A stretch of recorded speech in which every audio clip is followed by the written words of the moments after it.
what could you give me if I betrayed this guy? What could you give me if I traded Jesus in? You and I are faced with this stuff all the time as Christians in our life, in our jobs, whatever. I was sitting with a guy a week or two ago, and he looked at me and he said, "Hey, Mark, do you have a photographic memory?" And I'm like, because we were talking about something and I rhymed off some obscure thing for like 4 straight minutes or something.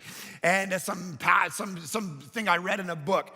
And he said, and I said, yeah, somewhat of a photographic memory. And he said, okay, and I've sat in your church for 3 or 4 years and I've watched you kind of communicate. I've watched you pitch stuff. And you're a pretty good communicator. And I'm like, oh, well, thank you. He goes, in my business, in my world, a guy like you, photographic memory and can pitch and communicate and woo, you know what they would pay you? About $4 million a year. All right, I was like, that's interesting. Because in that moment, I'm like, well, maybe I'm in the wrong business, right? See, that's the thing. And so, that week, Satan's like, hey, you wouldn't have to listen to that nasty email. You don't have to be criticized online for stuff.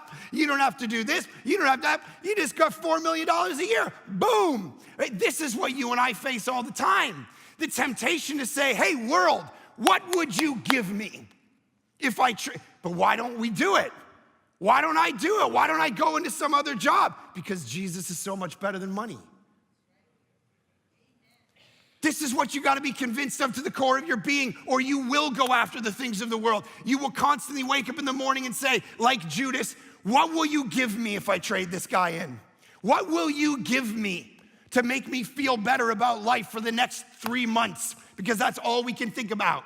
And so you and I have to be, first off, aware. Do not think this is a Judas problem, it's a you problem. Every day you face the problem of, am I gonna trade Jesus in? And understand that Jesus is richer and more beautiful than anything the world can offer you. Know that to the core of your being before you even get started.